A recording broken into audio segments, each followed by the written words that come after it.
हे समरथ परमात्मा, हे निर्गुण निरंकार, तू करता है जगत का,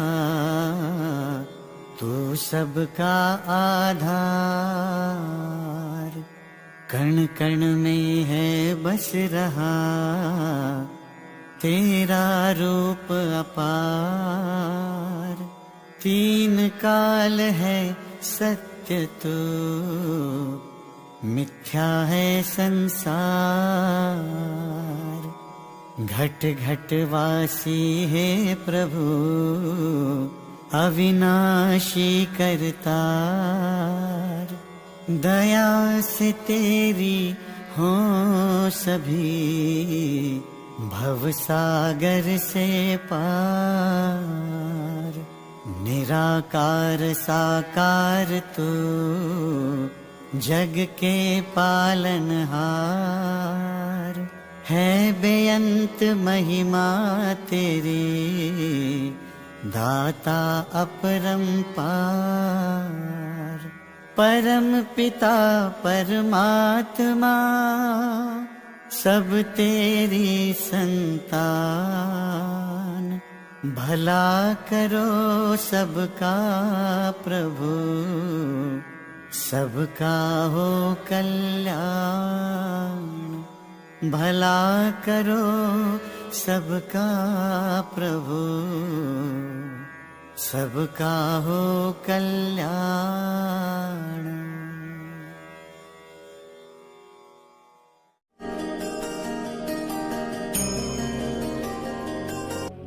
हम सब ने मिलजुल कर इस कार्य को करना है। एक मानवता इंसानियत को मजबूत करना है। प्यार जिसकी कमी हो चुकी है। Love is a commodity which is becoming so rare now. इसकी कमी को हमने पूरा करना है। हमने केवल और प्यार के ही रिश्ते बनाने हैं। नफरतों वाले रिश्ते बहुत हो चुके हैं। हमने अब प्यार वाले रिश्ते ही बनाने हैं। प्रेम खरीदे प्रेम को, प्रेम प्रेम का मोल। दोनों पलड़े प्रेम रख, प्रेम प्रेम से तोल। कि एक प्रेम ही हम एक दूसरे को बांटें, प्यार ही बांटें।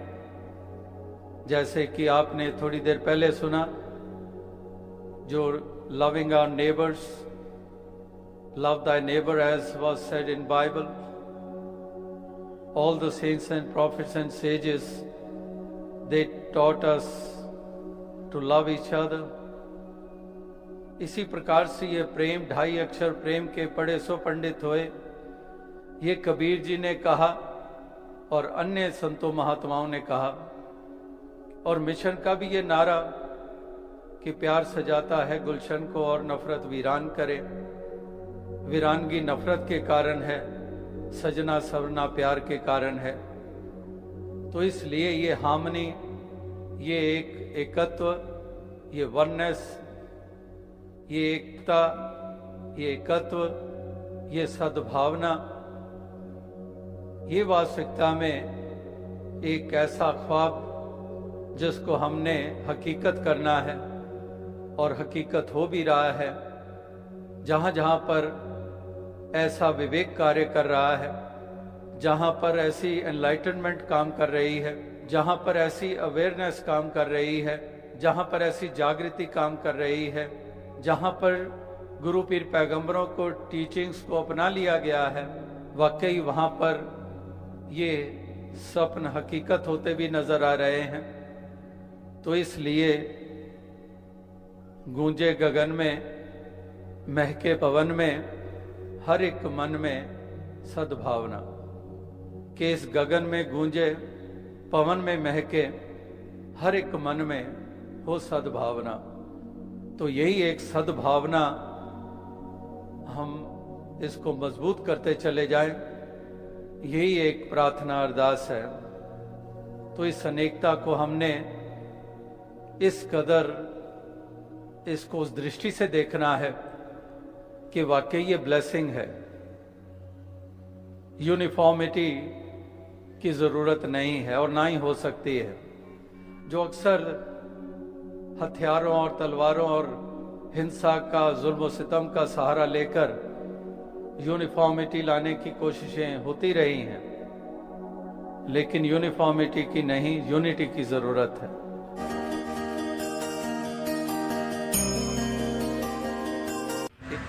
किसी के बारे में ये ना कहना पड़े कि ये धरती के ऊपर बोझ है, ये मानव के रूप में दानव है। ये कहने की जरूरत ना पड़े इस कदर इस मानव का ऐसा सुंदर रूप बन जाए।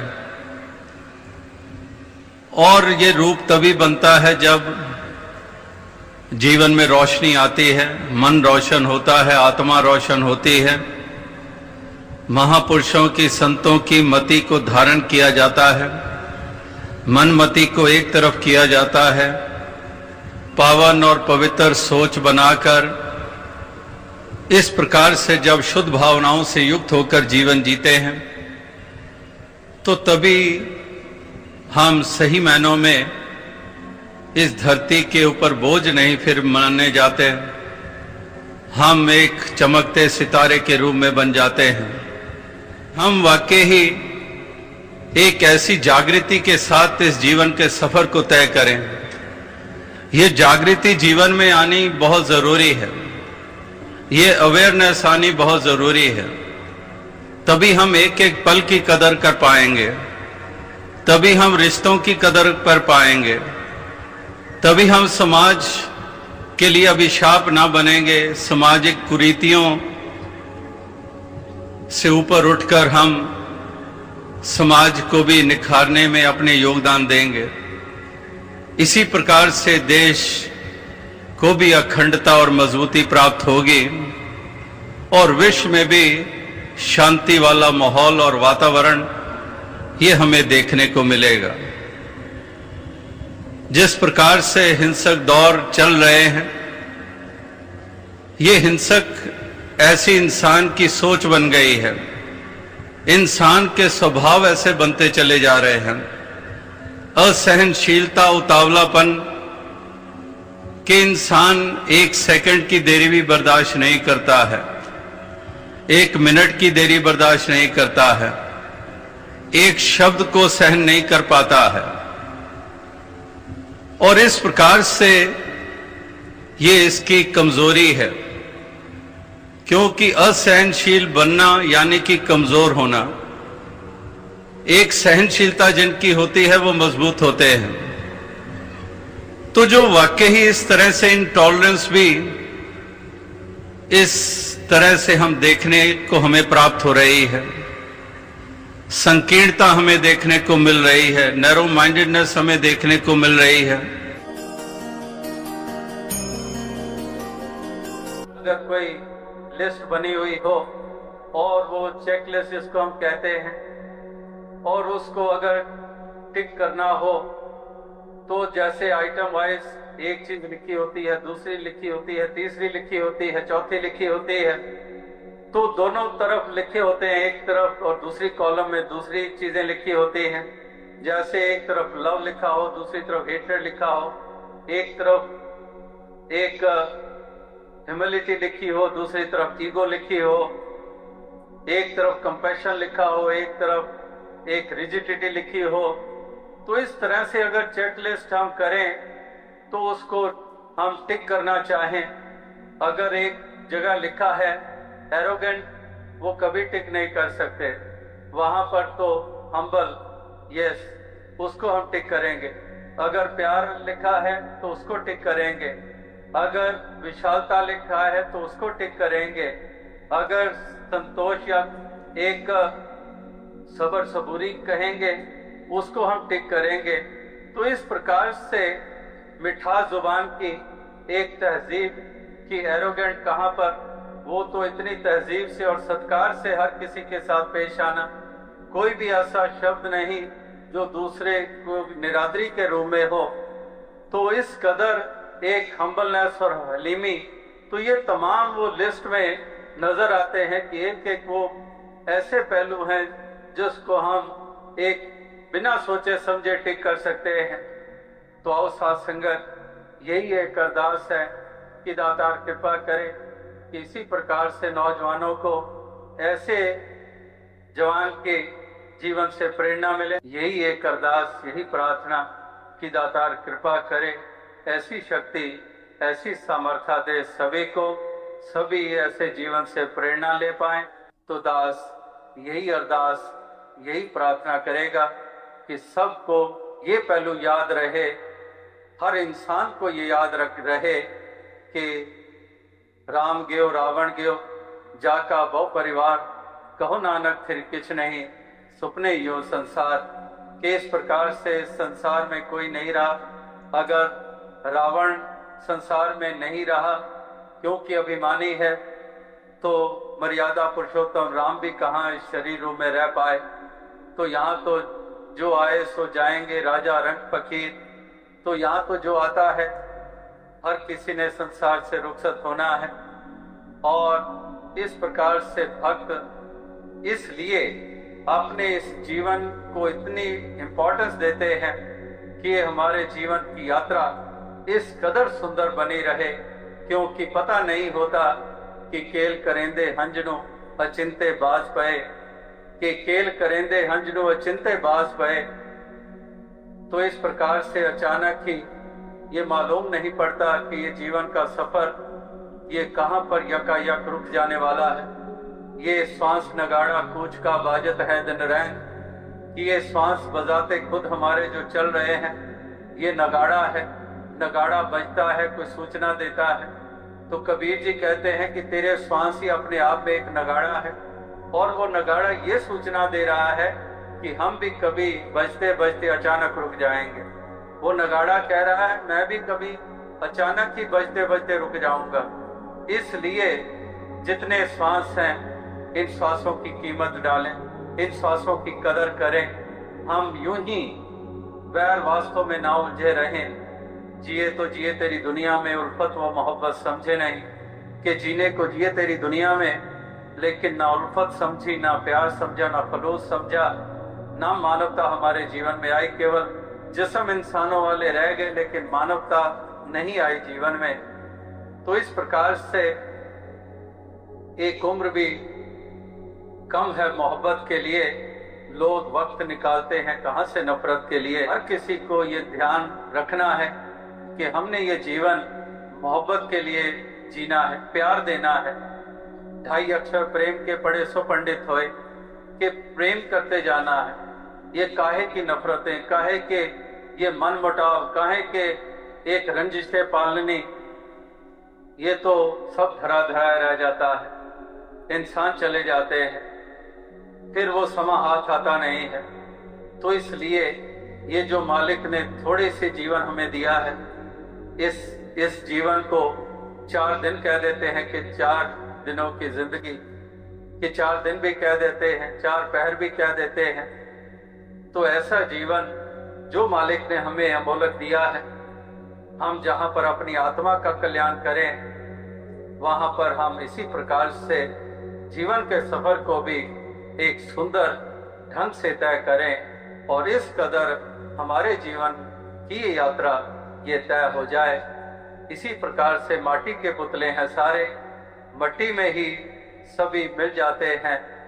खाक की खाक स्यों रल जाना, तू कदे ताहों से आना। कि ये खाकी खाक के पुतले ने खाक की ढेरी में तब्दील हो जाना है। खाकी यानी कि ये खाकी जिस्म, खाकी खाक स्यों रल जाना, तू कदे ताहों से आना। कि कभी तो तू समझदारी की बात कर, कभी तो तू सूझवान बन। क्या यही ऐशो इशरत में ही पड़ा रहेगा?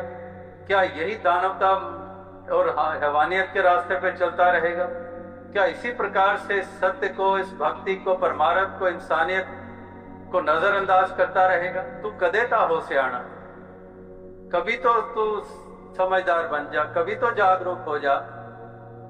और फिर ऐसा ना हो कि आप पछताए क्या हुआ जब चिड़िया चुग गई खेत। इसीलिए जैसे वो अंग्रेजी की कहावत है, let the voices die before thee, इससे पहले कि तुम मर जाओ अपनी उन कुरीतियों को मार दो। अगर ये सोच रहे हो कि अभी कुरीतियां हैं, कोई बात नहीं, आगे चल के मैं साधु बन जाऊंगा, कुरीतियों को मार दूंगा। लेकिन बात फिर वही है कि ये कड़ी, ये लड़ी कहाँ टूट जानी है श्वासों की। कहाँ पर तू सोच रहा है कि आगे जाके सवर जाऊंगा, अभी तो मुझे बिगड़ा रहने दो।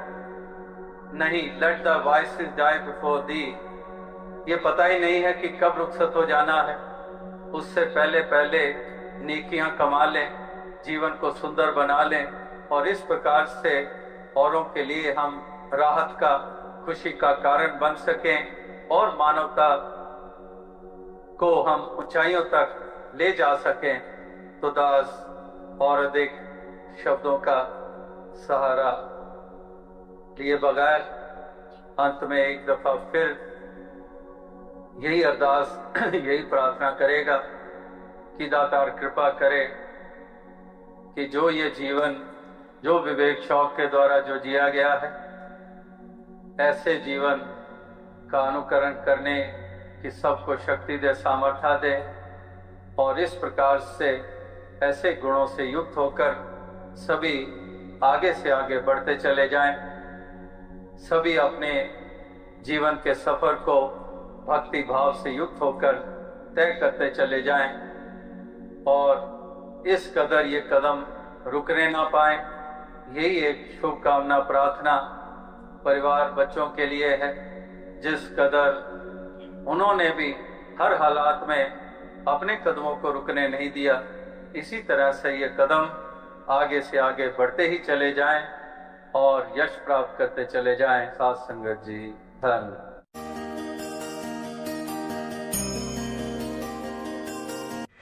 महापुरुष संत जनों ने यही चाहा है, यही चाहते हैं कि वो दिन आए जब हम कह सके कि वाकई हम एक हो गए हैं। केवल उस तरह से एक नहीं, जैसे पहले भी दास ने जिक्र किया कि जब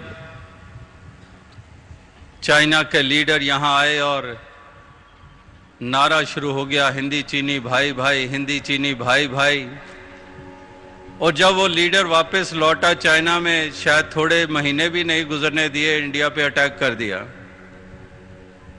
तो वो नारों वाला एकता नहीं, finally that finally we are one, कि वाकई उस दिन को देखने की इच्छा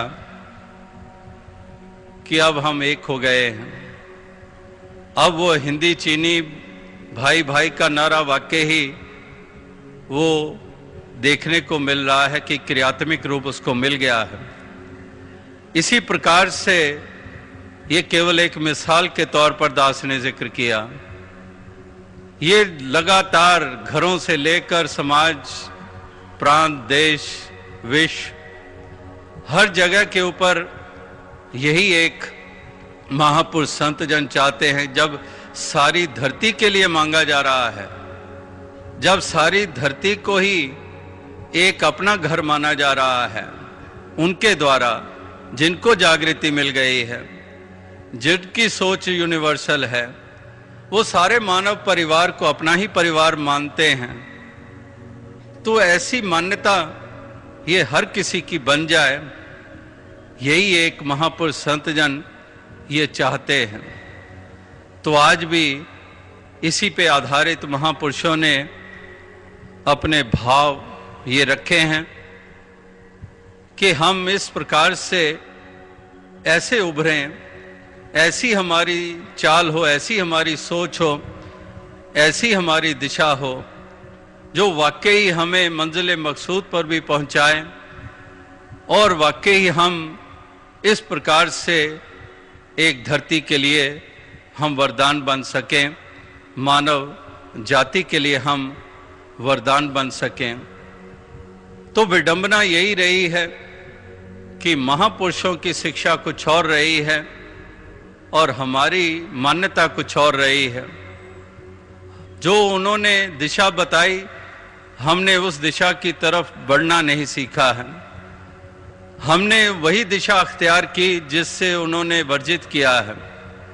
हमने वही कार्य किए जिससे उन्होंने हमें बचकर रहने की बात कही है। उनकी शिक्षाओं को हमने हमेशा ही नजरअंदाज किया है। इस प्रकार से महापुरुष कहते कुछ हैं और इंसान उसको अपने लिहाज से उसको मान लेता है, उसको एक अपने आप ही उसकी इंटरप्रिटेशन कर देता है, कोई लॉजिक्स बीच में ले आएगा और इस प्रकार से अपने आप को हक बजाने मानेगा कि वाकई ही मैं जो कर रहा हूं वह सही कर रहा हूं। और हकीकत ये होती है कि महापुरुषों की मति और शिक्षा से उसका कोई वास्ता नहीं होता है, वो उससे कोसों दूर होते हैं।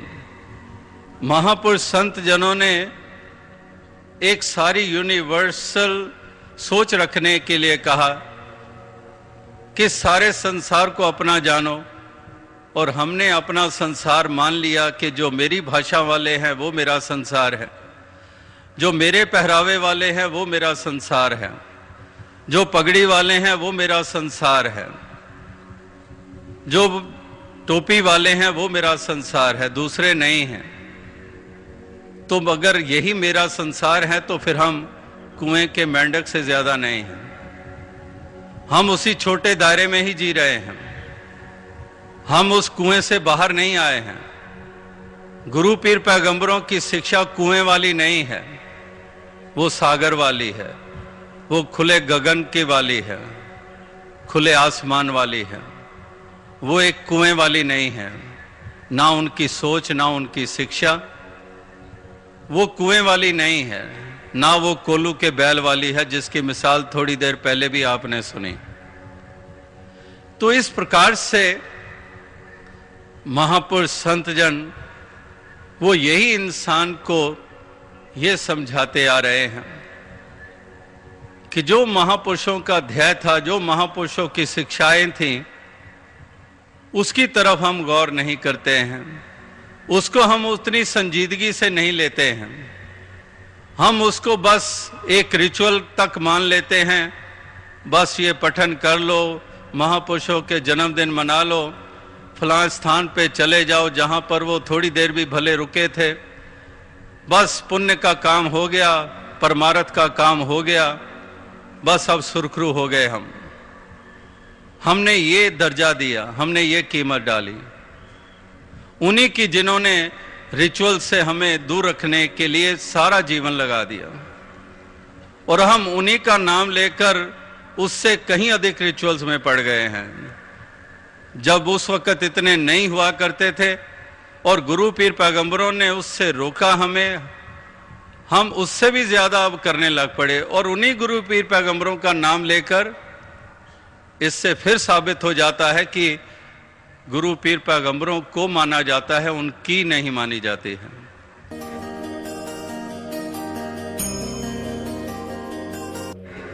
दावे करते हैं हम आधुनिक युग के वासी हैं, आधुनिक युग में हम जी रहे हैं, जहां पर इंटरनेट स्पीड जो हम इस्तेमाल कर रहे हैं, अभी पीछे ही यूरोप में पता नहीं कितने गुना, हंड्रेड्स ऑफ टाइम्स ज्यादा फास्ट स्पीड इंटरनेट की उन्होंने अचीव की। तो इस तरह से एक एक आविष्कार को, इन्वेंशंस को हम प्रोग्रेस मानकर अपने आप को प्रोग्रेसिव मानते रहे हैं। तो दावे तो हैं हम आधुनिक युग के, हम बाशिंदे हैं, इस युग में जी रहे हैं, लेकिन वास्तविकता में हमें जीवन जीने का सलीका ही नहीं आया। चांद पे पहुंचे या मार्स तक भी पहुंच जाएं, लेकिन हमें अभी भी अपने घरों में, समाज में, अपने देश में, इस धरती के ऊपर जीवन जीने का सलीका अभी तक नहीं आया है। और उसी के कारण जो विषैले वातावरण है, उसी के कारण है। जिन्होंने जीवन को जीना सीख लिया, जिन्होंने अपने मन में उजाला कर लिया, जो भेदभाव से ऊपर उठ गए, जो सहनशील बन गए, जो दूसरों की सोच अपनी सोच से ज्यादा रखने लग पड़े और सेल्फिशनेस से ऊपर उठकर जीने लग पड़े, तो उन्होंने ही इस धरती को राहत दी है, उन्होंने ही इस धरती को ठंडक दी है। उन्होंने ही इस मानव जाति का रुतबा एक इस परचम को ऊंचा रखा है। इस परचम को लहराए रखने के लिए वाकई ही ऐसी अवस्था वालों का ही योगदान है, यानी कि अंधेरे में उजाला भी है। अगर अंधेरे का जिक्र, अंधकार का जिक्र विस्तार से होता आ रहा है, डार्कनेस का जिक्र होता चला आ रहा है, वहां पर उजाला भी है। और उजाले का महत्व, डार्कनेस कहते किसको है? रोशनी का ना होना अंधकार होता है। इससे उलट नहीं होता कि अंधकार का ना होना रोशनी होता है, नहीं, रोशनी का ना होना अंधकार होता है। मूल रूप में रोशनी की महत्ता है कि रोशनी है तो भरम दूर है, मन में सुंदर भावनाएं हैं, और अगर रोशनी नहीं है तो फिर कुमति है, फिर भय की चाल है, भटकी चाल है, गिरी हुई चाल है, भरम और भ्रांतियों के पुलंदे हैं। तो रोशनी का ना होना यही अंधकार को जन्म देता है। तो ये अंधकार से निजात पाने के लिए रोशनी जीवन में आनी बहुत जरूरी है, बहुत लाजिम है। और ये ज्ञान उजाला पाकर ये तन, ये मन, ये आत्मा, ये रोशन हो जाती है। और इस प्रकार से फिर हम इस धरती के ऊपर एक ऐसे रोशन मीनार भी बन जाते हैं।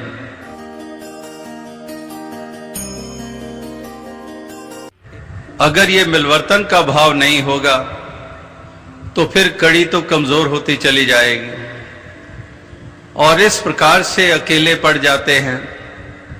अगर मिलजुल कर चलना आ जाए तो वाकई ही कोई काम बड़ा नहीं रह जाता है। इस प्रकार से ये मिलवर्तन का भाव, क्योंकि ह्यूमन फैमिली हम कहते हैं। पीछे NIS अगस्त में जब बर्मिंघम यूके में हुआ तो उस वक्त भी एक इंग्लिश में सॉन्ग चल रहा था जिसको यहां भी अडेप्ट किया गया। जब यहां के नौजवानों ने शॉपिंग मॉल्स में भी इस तरह से, जब वहां पर वो मॉब डांस किए, जहां पर स्ट्रीट शोज किए, तो उसमें भी उन्होंने उसी लिरिक्स को, उसी गीत को भी अपनाया अन्य रचनाओं के साथ साथ। और उसमें वही पंक्ति थी कि मैनी रेसेस मैनी फेसेस, कि कितनी रेसेस हैं, कितने शक्ल सूरत एक की दूसरे से मिलती नहीं है, सब अलग अलग आकृतियां हैं। और उसको पूरी पंक्तियां ना कहते हुए जो एक पंक्ति जो लास्ट में कही जाती है वो यही कि वी आर वन फैमिली। तो वहां पर NIS में दास ने यही कहा था कि saints are always waiting for that day, they want to see that day when we can say that we are one finally. Family, we are one family, ये शब्द ही ना रह जाए। That we are one finally. Finally that day has come. Finally those moments have come in our lives when we are not a divided lot. We are one. We are moving in the same direction. We want humanity to be strong. We will make all our efforts to spread this light everywhere, the darkness prevailing in the hearts and minds of people. We want that it should be kindled. There may be illumination in everybody's hearts. तो इस प्रकार से महापुरुष संत जनों ने यही चाहा है, यही चाहते हैं कि वो दिन आए जब हम कह सके कि वाकई हम एक हो गए हैं। हम इस प्रकार से अपनी सोच को बनाएं, अपने जीवन की चाल को बनाएं। आखिर कहीं अतीत था और आज वर्तमान हो गया है।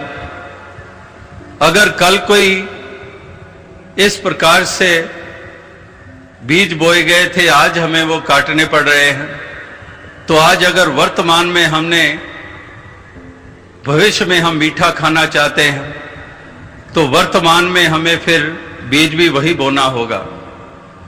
इस प्रकार से इतनी चेतना, इतनी सजगता तो ये आवश्यक है।